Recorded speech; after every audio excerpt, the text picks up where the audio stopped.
Welcome everybody to another conversation of Speaking Unspoken Words. As we've stated before, this is a platform where we invite people to the table to talk about things that they have overcome, challenges that they've faced in their life, but also a platform to invite people who are thriving in what they're doing in life. And so today I have a special guest. Today we have Alicia Yahaya.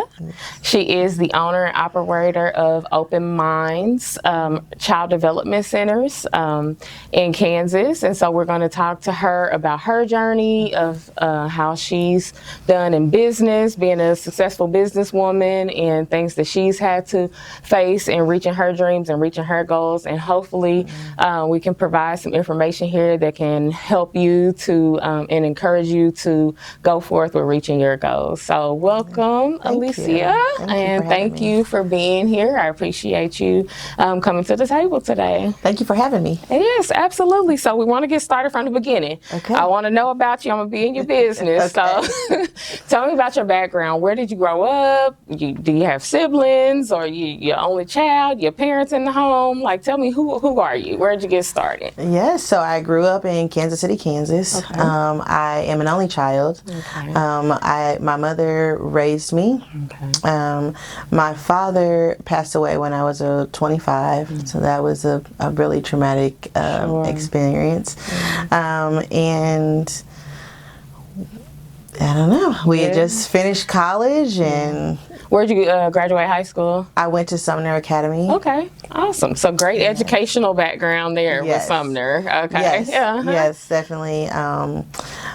I attended Pleasant Green Community School until I was in the 6th grade. Okay. And so I did private school from around 3 years old until 6th grade. Okay. And then transitioned to public school and off to Sumner. Okay. How was that transition for you at that time, coming from private to public school? It was interesting. There's a lot of freedom in public school that I did not have in private school. And educationally, I was a little bit more advanced, and so there was a lot of boredom in those years because I had learned a lot of the things already that were being taught on the public school side. So it was nice to get to Sumner, which was a little bit more challenging. Yeah, that's what I was going to ask you about Sumner. So we know that that's the college preparatory school, and so how challenging was the curriculum for you when you went there? Were you able to thrive while you went there? Was it, did you struggle a little bit in the classes, or how was that for you?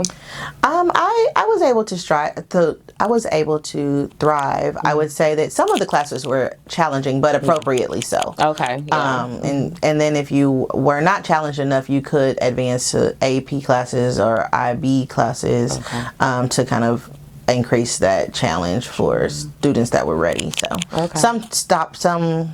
some subjects I was in IB, and then some subjects I was just in their regular classes. Okay, IB. Explain IB what that is I believe it's baccalaureate. I think that's how it's called. It's a fancy way of saying college level. Okay. Yes. All right, cool. And what did mom do? You said raised by mom. What did mom do for her career? She worked for an insurance company. She worked for Farmers, and she did that for most of my life. Yeah. Awesome. Okay, so you have 3 locations. Yes. That is amazing in and of itself. Yes. I mean, most people are trying to manage and figure out one company and one business, but you've been able to expand. So I want to get there. But before we get there, what did you do before you got into being an entrepreneur? I actually taught in early ed, and so I went to KU. Okay. I initially went to be a middle school English teacher. That was my goal. I wanted to be a middle school English teacher. And I worked in a child care center while I was in school. Okay. I quickly realized that that middle school was not for me. Okay. I'm not very tall, and the kids are about my height. It just didn't seem like it was going to work out. And so I decided to stick with early ed. Okay. And I continued working there, finished my degree, moved back to Kansas City. I continued working in early ed and different various age groups. And then I moved into assistant directing, and that was kind of a journey into the admin side of things. Okay. What would you say your motivation was to open your own, like step out on your own and open your own business? So at the time that we decided to step out on our own, my husband and I had 3 children, and they were all under the age of 5, so that bill was expensive, as you can imagine. Yeah. And finding affordable, quality childcare was challenging, and heavy on the affordable and the quality, right? The blending of those two. So Abdul looked at me and he said, we should do this for ourselves, which is definitely a crazy thought because we did not have any money or any idea on how that would look. But we decided to step out on faith, and we were actually on our way to church when we had that conversation. And when we got to church, our pastor preached a sermon called Go Big or Go Home. And it was just the sign that we needed to go big. And so we were like, okay, we left church and we said, I guess we'll get started. He said go big or go home, and we've never been go home people, so right. Yes, let's go big. Let's go big. So you said a few things there that I want to touch on. I'm sure that, you know, that could be a scary thing because you haven't been business owners before, and, you know, how do we do this? Where do we get started? So what were those moments like, those fearful moments like, and then how did you overcome that? Like, what was your goal to be like, no, we have to stay the course, we have to do this? What pushed you to move forward? It was scary. Initially, we took time to meet with other business owners, and we got information from them, and we wrote our business plan, and that was easy. That was the easy part. Quitting my job was the hard part. Yes, talk about a leap of faith. That was a major faith journey for me, because I like having my own money. I like having a job. I like having say in what's happening for myself personally. So completely cutting the cord and just free falling was what it felt like. Was really challenging. I think what really helped us to overcome it was a lot of prayer. We did have a lot of encouragement from those around us that felt like we could be successful, but ultimately it was a lot of prayer, a lot of going back to that message. Okay, he said go big or go home. If we're going big, he didn't promise it was going to be easy to go big, right? Just that's what we felt called to do. And then we would see things fall in place, right? And so that was also the sign to keep going. Because we would say, okay, I don't know how this is going to work out, or this seems impossible. I'm not sure how anybody would say yes to us on it. And then someone would say yes. And then we would take the next step. And then we would, we would try and go through our own processes, and then we say, okay, we're feeling stuck again. We're feeling like we're at a wall again. And then something else would open up. And we felt like we were being guided on what to do, and we needed to just keep taking those steps. Awesome. Now, you opened up in 2016, your first location. Okay. And then how many youth do you serve currently? Are you able to serve? About 250. Wow. Wow. Okay. How many people do you employ? I think we're up to almost 70 now. So goodness, God bless you.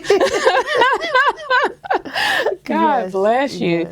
So, and we're in I talk to a lot of young people. I just had a Gen Z episode that I recorded where I was talking to, very ambitious young people, and in speaking with people, just even, our own generation, our own age, everybody wants to be a boss. I don't think a lot of people understand that sometimes it's harder to be a boss than it is to be an employee. What do you feel like makes a successful entrepreneur?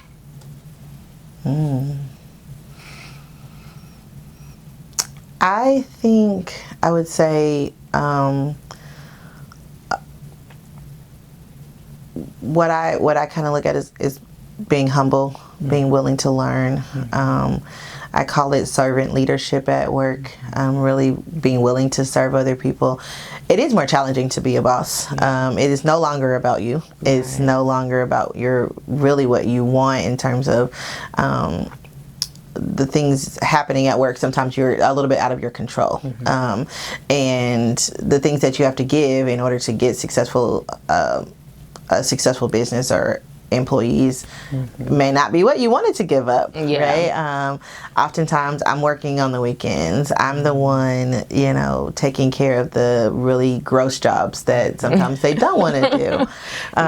And those are not my favorite parts of the job. And so I think just being willing to do any of those things, being willing to learn what you don't know and continuously in search of that information. I think ultimately that's what makes you successful, is to continuously learning part, and that willingness to do whatever it takes.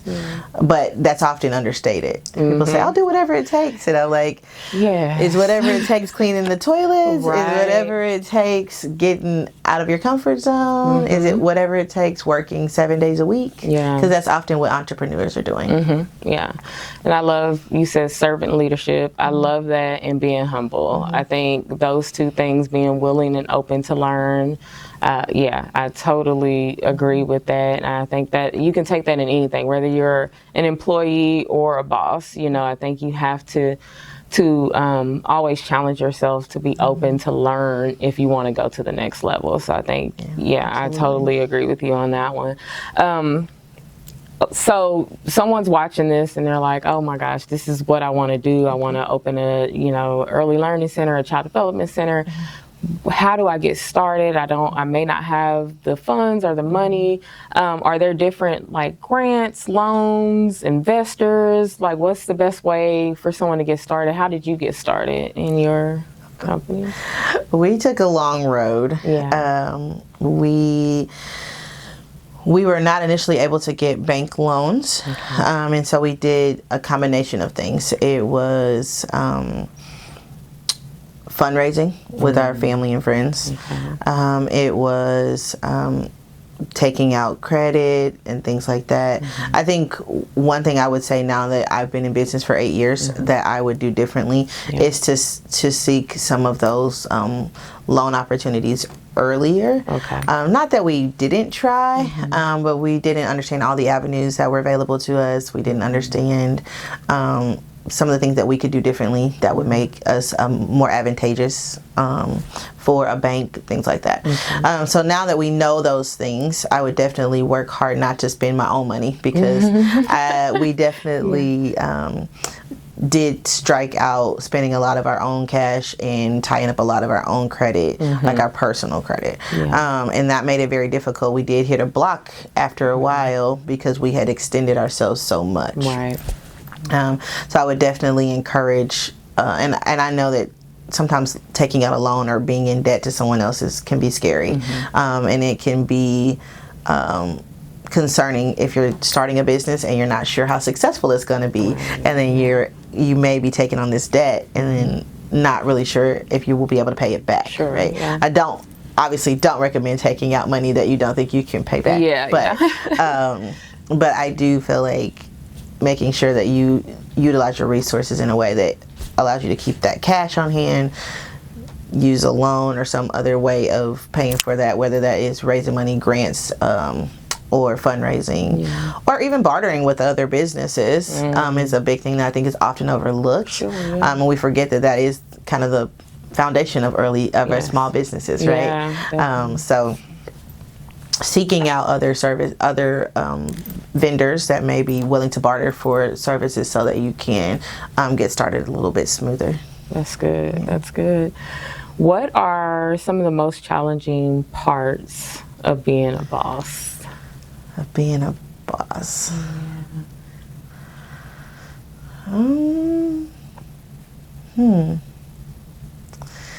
think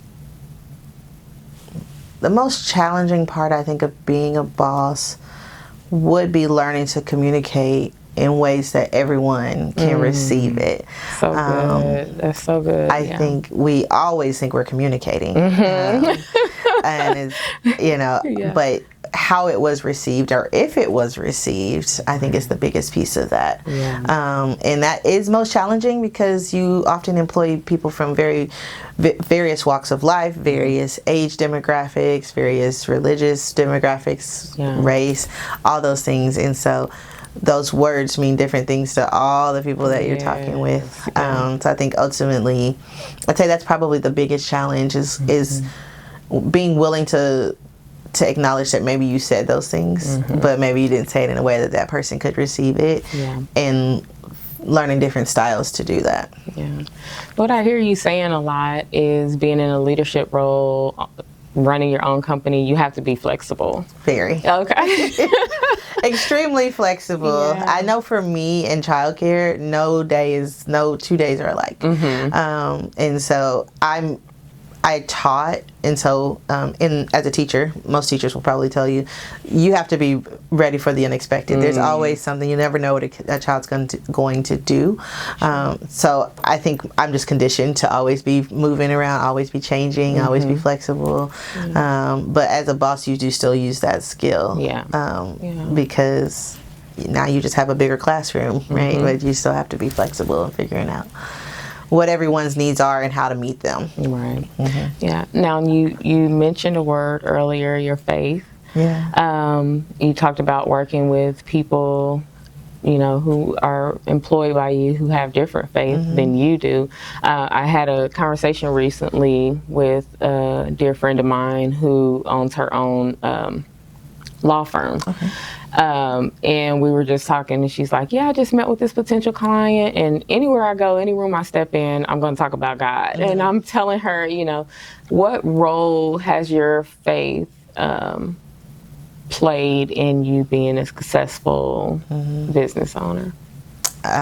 It is the entire role, honestly, if we're honest. In times of doubt or frustration, I have to just say, okay, God, this is your business. This is what you've given me. If you continue to want it to be successful, you're going to have to fix. This is on you. That's how I candidly talk to him and say, hey, I can't do it. So if you want it to succeed, you're going to have to do it. That can be challenging for staff members to, and you can't always share to that level with everyone that you meet.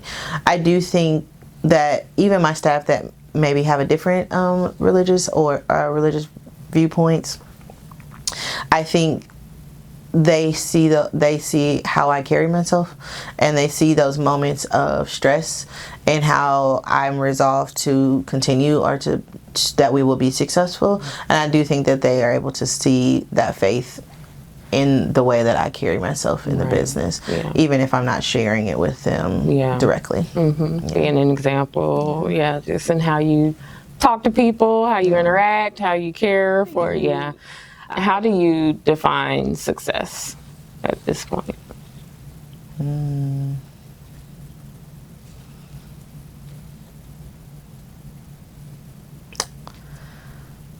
I don't know. I need to think about that. How do I define success?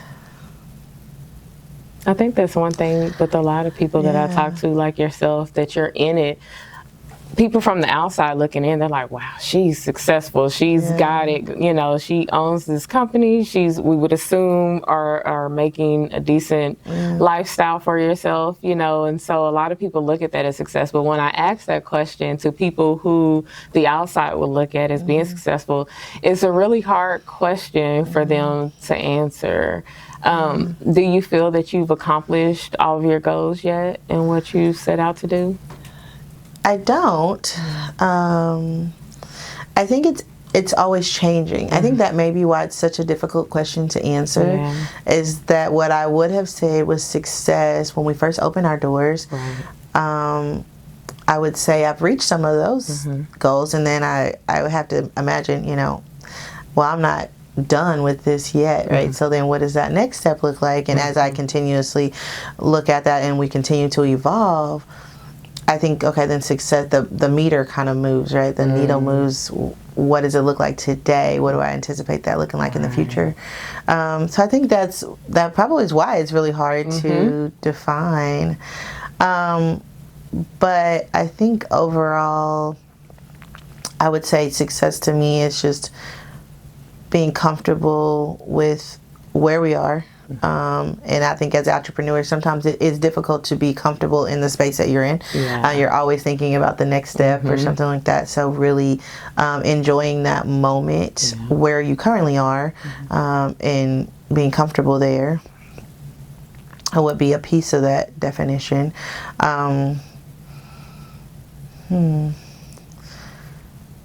I don't know. Yeah. I think that's a great answer. I think that definitely puts it into perspective that I would assume as an entrepreneur, you're a person that's very driven, that, you know, you have these dreams and you're probably always focusing on the steps to get to the goals. And so I think that would be natural for that line to constantly be pushed back or moved because you're constantly challenging yourself. And if you care, you know, you're probably looking at how you can make things better. And so I think that answer absolutely makes sense, that the line is always moving. Yeah, I think, being comfortable where you are and then being confident with who you are and what you offer, what you accomplish. I know a lot of women I talk to specifically struggle with that idea of being an imposter or not feeling like they deserve what they have. I know that I struggle with that from sometimes as well. And always comparing myself to what others are doing, things like that, right? And so I think success for me would just be to be comfortable with where we are and confident with who I am and what my business is. Right. Yeah. I think that I'm thinking back to the conversation that I had with the younger group and brought up in that conversation how we're living in a society, right, where it's like really about keeping up with the Joneses or social media and everybody's flashing what they have and things like that. So I think what you just said, I know is going to bless somebody because, you know, that is not what is important. It's about looking at where you are. And sometimes that makes it difficult if you're always looking to what other people have. It makes it difficult to really appreciate how far you've come. Yeah, because if look at how much you've accomplished. And appreciating that and celebrating that. And so I think it's definitely important to find time to celebrate yourself, to celebrate your accomplishments and not comparing it to the next person.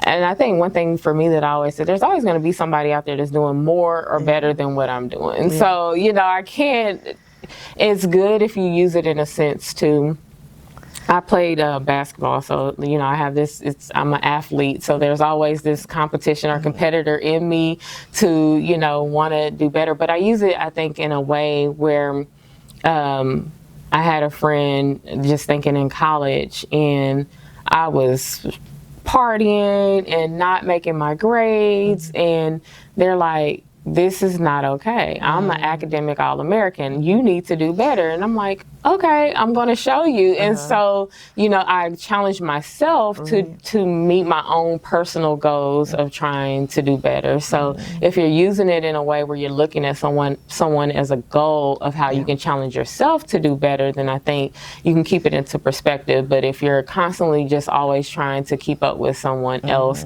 then that can be kind of tricky and dangerous. So and you having children, how do you, like, as a mom then, or maybe even as the kids that you're teaching, how is that conversation now with your children? We have 4 children, and so we do have a lot of discussion about success. I talk a lot with them about not having to follow exactly my footsteps. They don't have to be me. They don't have to take over our business. I ask them often, what are you interested in? What do you like? So that they don't fall into that trap. But they do like to come with me when I'm working. They like to go with my husband when he's working in the business as well, to see what we're doing, how we do it. They want to stand right over me. They're just like right behind me. How did you respond to that? What are you going to say? What are you going to do? Awesome. So I do take the time to explain those things to them, so that if it comes up in their future, they will know how to handle those things. But then I'm always stressing that I don't want them to feel like they have to be us, right? And because I don't want them to grow up and feel like they're living in the shadow of their parents or anything like that. So, yeah. As a woman too, I was just curious, how do you balance being a mommy and being a boss? I like using that word. It can be hectic. Yeah. It can be hectic. The girls were 6, 3, and 2 when we first opened our doors. And so it was a long day and then a long night. Yeah. As we've become a little bit more successful and I have more staff, I'm able to pull back a little bit, and so I can spend more time at home with the girls. We have a son now; he's 3, so that's when we started over. So that's been a different experience as well. But I definitely I'm learning. Okay, I'm learning to take those opportunities to stay home and spend that time with them. It can be hard to pull back. I think that is something that I'm in this stage and I'm learning now, how to pull back a little bit more from work and give a little bit more at home. I'm so used to giving so much at work that it is challenging, and I have to continuously remind myself, they're okay. You need to focus over here. Your girls are getting bigger. They really need to have your attention. And so it's definitely a work in progress. It's definitely... When you have that CEO hat on, what are your top 3 priorities there?